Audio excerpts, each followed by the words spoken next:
Bonjour à tous, nous abordons cette semaine un nouvel article du Notre Père qui nous mène à ce chemin de conversion, cette troisième semaine de carême.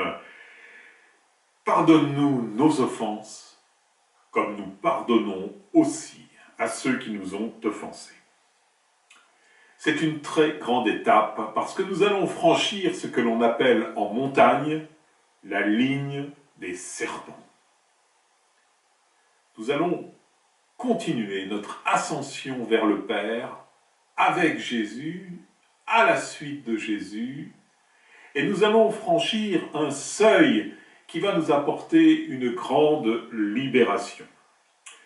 Jésus nous dit dans sa parole, en Matthieu, au chapitre 5, versets 23 et 24, « Quand donc tu te présentes à l'autel avec ton offrande, si là, tu te souviens que ton frère a quelque chose contre toi, laisse là ton offrande devant l'autel et va d'abord te réconcilier avec ton frère, puis reviens et présente ton offrande à l'autel. » Cette offrande, ce n'est pas uniquement ce que nous apportons, c'est surtout l'offrande de nous-mêmes.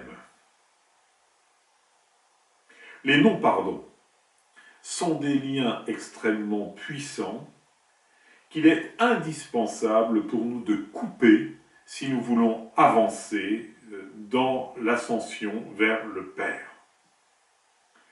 L'antique serpent sait qu'une fois passé cette ligne des serpents, il perdra la plus grande partie de son pouvoir sur nous.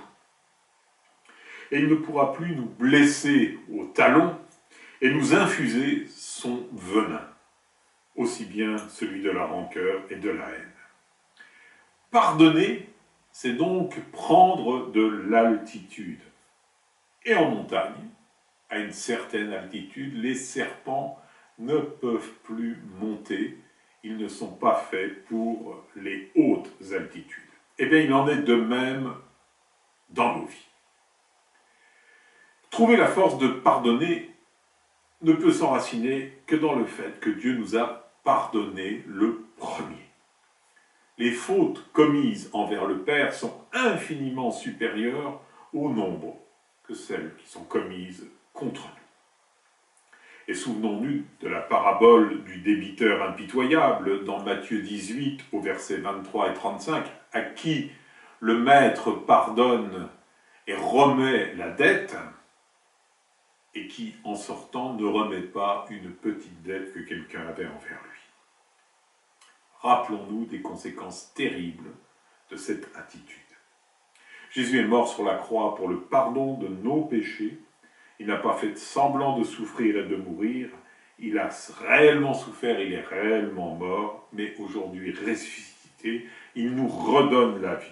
Or, ne pas pardonner, c'est perdre la vie. Dans ce chemin de conversion, donc, nous sommes appelés à ressembler à Dieu, au Christ qui a pardonné sur la croix à ses bourreaux, pardonne-leur, ils ne savent pas ce qu'ils font. Eh bien, devenons comme notre Père du ciel qui est miséricordieux. Et donc, ce « comme » est quelque chose de très très important. Être miséricordieux comme Dieu est miséricordieux. Être parfait comme Dieu est parfait. Être saint comme Dieu est saint. Vous trouverez ce passage, être miséricordieux comme notre Père céleste est miséricordieux, dans Luc au chapitre 6, verset 36. Et c'est comme notre Père céleste est miséricordieux. Ce n'est pas comme on peut l'être simplement sur la terre. Comme lui l'est dans le ciel, nous devons l'être sur la terre. Alors, en cette troisième semaine de carême, eh bien, coupons les liens de tout ce qui n'est pas pardon dans nos vies. Et je vous propose 3 thèmes de méditation et d'approfondissement. Premièrement, pardonner est un acte de volonté. Jésus n'a pas attendu de ses bourreaux qu'ils reconnaissent leurs fautes.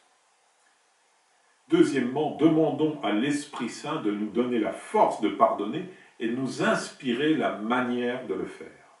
Troisièmement, aspirons avec enthousiasme à être miséricordieux envers les autres, comme notre Père céleste est miséricordieux envers nous. Voilà. Nous avons du pain sur la planche en cette semaine. Faisons le ménage dans nos vies. Et pour avoir l'intégralité de l'enseignement, les textes annexes du chemin de perfection de Thérèse d'Avila, eh bien, vous pourrez retrouver tout cela sur le site www.monastère-invisible.com. Que Dieu vous bénisse et vous garde.